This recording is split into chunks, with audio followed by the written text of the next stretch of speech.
नमस्कार दोस्तों, आज हम आ चुके हैं वीडियो की नई सीरीज में और एक नए डिस्कशन में। एग्जैक्टली आवाज थोड़ी मेरी खराब है, आज थोड़ा कोल्ड का असर है, तो शायद उसके साथ आप लोग समझ जाइएगा बात को।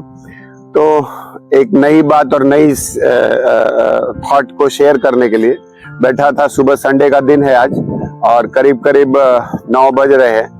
तो सुबह थॉट आया, I should share an event. Basically हमें एक कहानी है और एक बात, कहानी तो नहीं कहूंगा, एक इवेंट है और जो एक सच है, तो ये शेयर करना चाहिए। और इस बात को कहने का एक ही मात्र उद्देश्य है कि अपने जनरेशन्स को, अपने बच्चों को हम कुछ अच्छी बातें बता सकें, सिखा सकें और उनके जीवन में आने वाले समय में चीजें बेहतर हो सके।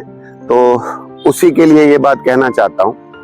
तो हो सके तो इस वीडियो को अपने बच्चों को जरूर दिखाइएगा, क्योंकि इसका वैल्यू बहुत ज्यादा है।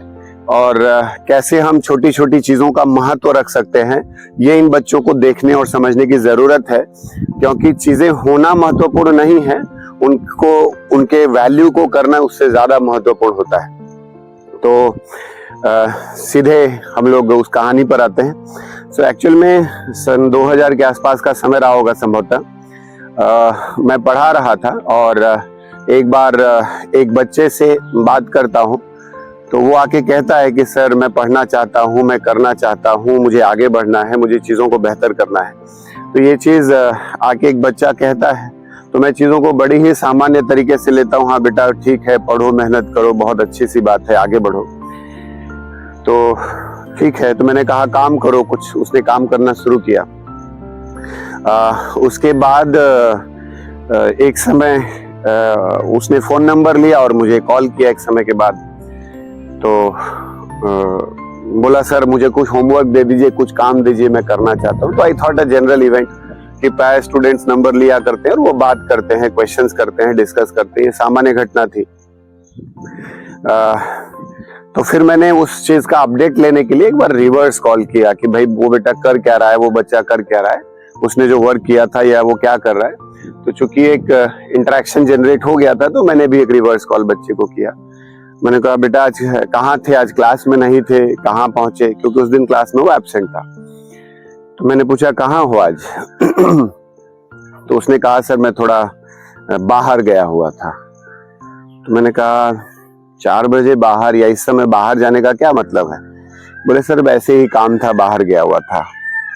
तो I could not understand that point at that. So उसने कहा, तो मैंने कहा बेटा बता सकते हो, कोई बात नहीं। तो उसने कहा सर मैं जिस इंस्टीट्यूट में अभी पढ़ रहा हूँ, उस इंस्टीट्यूट की फीस को पे करने के लिए वो कर्ज पे लिया गया पैसा है और उसको पे करने के लिए मुझे उसकी अदा करना पड़ता है। तो मैं स्विगी के लिए फूड डिलीवरी का काम भी करता हूँ। तो मैं पढ़ता हूँ और दिन में क्लासेस अटेंड करता हूँ और शाम को जब अतिरिक्त समय मुझे मिलता है तो मैं स्विगी का फूड डिलीवरी करता हूँ, जिससे कि वो जो कर्ज लिया जा गया है मेरी पढ़ाई को लेकर के वो पूरा हो सके। वो रियली एक हिला देने वाली घटना थी। और एक सामान्य बच्चा, सामान्यतः जो पिज्जा, बर्गर, होटल, मोमो, बड़े बड़े रेस्टोरेंट्स में जाने वाले बच्चे जो एलाइट क्लास कहते हैं, वो बच्चे पढ़ने वाले, उनमें एक ऐसा भी बच्चा जो अपनी पढ़ाई को जारी रखने के लिए फूड डिलीवरी कर रहा हो।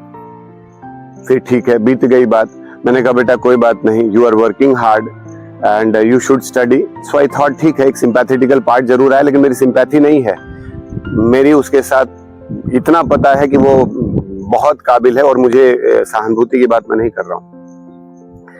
फिर थोड़ा समय बीता, जून का समय था, तो फिर 3-4 महीने बाद मैंने उसे कॉल किया या कुछ बात हुई ऐसे ही क्लासेस या पढ़ाई को लेकर के। बार बार वो फोन करता रहता था कि सर मुझे कैसे करना है, क्या करना है, ये चीजें चलती थी। तो मैंने एक बार पूछा जून के महीने बेटा कहाँ थे? बोला सर जून के महीने में मैं बताया उसने एक बात और कि जून के महीने में जब लोग बच्चे अपनी गर्मी की छुट्टियां मनाने के लिए इधर उधर जाते हैं, तो उस दिन में या उन दिनों में 15-20 दिन का जो समय होता है, उस 15-20 दिन के समय के अंतराल पर मैं कंस्ट्रक्शन साइट्स पर डेली वेजेस पे काम करता हूँ, जिससे कि मेरी पढ़ाई का खर्च निकल सके और मेरे mother father they are also trying level best. हम लोग एक कमरे में रहते हैं, हमारे हिस्से में उस जगह विशेष पर एक कमरा आया हुआ है, उस कमरे में हम भाई बहन पढ़ते हैं, लेकिन हमें पढ़ने के लिए सारी सुविधाएं उपलब्ध नहीं हो पाती, तो उसी कमरे में हम लोग पढ़ते हैं और खर्च किसी तरह से निकल पाता है। तो उन दिनों में हम लोग जो है मैं जा करके काम करता हूँ। रियली ये बहुत बड़ी घटना थी जो मुझे हिला दे। मैं बार बार उन बच्चों की कल्पना कर पाता हूँ जो अपने बर्थडे के लिए हजारों रुपए स्कूलों में खर्च कर देते हैं। बार बार वो किसी पार्टी किसी जगह अपने बच्चों के बीच में 100 200 400 रुपए उनके लिए बहुत सामान्य घटना है, बट वही बच्चा 300 400 रुपए जुटाने के लिए डेली वेजेस पे काम कर रहा है। बीइंग अ टीचर और किसी भी ह्यूमन बीइंग के लिए ये बहुत ही हृदय विदारक घटना थी। अब विषय ये है कि उसके बाद कई बार क्लासेस वगैरह वो साइकिल से, जनरली सामान्यतः बच्चे कारों से उतरते थे, कुछ लोग हॉस्टल्स वगैरह लेकर अगल बगल रहते थे, नहीं होगा तो बाइक से, स्कूटर से, खुद की बाइक से आते थे।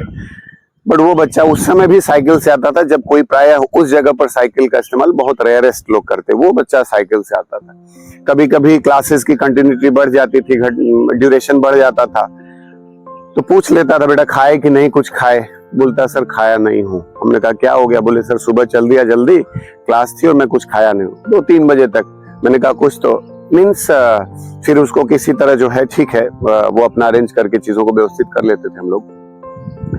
लेकिन कहने का मतलब ये है कि एक बच्चे का जीवन जिसके पास सारी सुख सुविधाएं उपलब्ध हैं, वो किसी भी चीज की वैल्यू नहीं कर पा रहा है, और वहीं पर वो उस पढ़ाई को जारी रखने के लिए कभी फूड डिलीवरी बॉय की तरह काम करता है, कभी कंस्ट्रक्शन साइट्स पर डेली वेजेस पे काम करता है, कभी कुछ बीच में अपने मदर फादर को सपोर्ट करने के लिए काम करता है।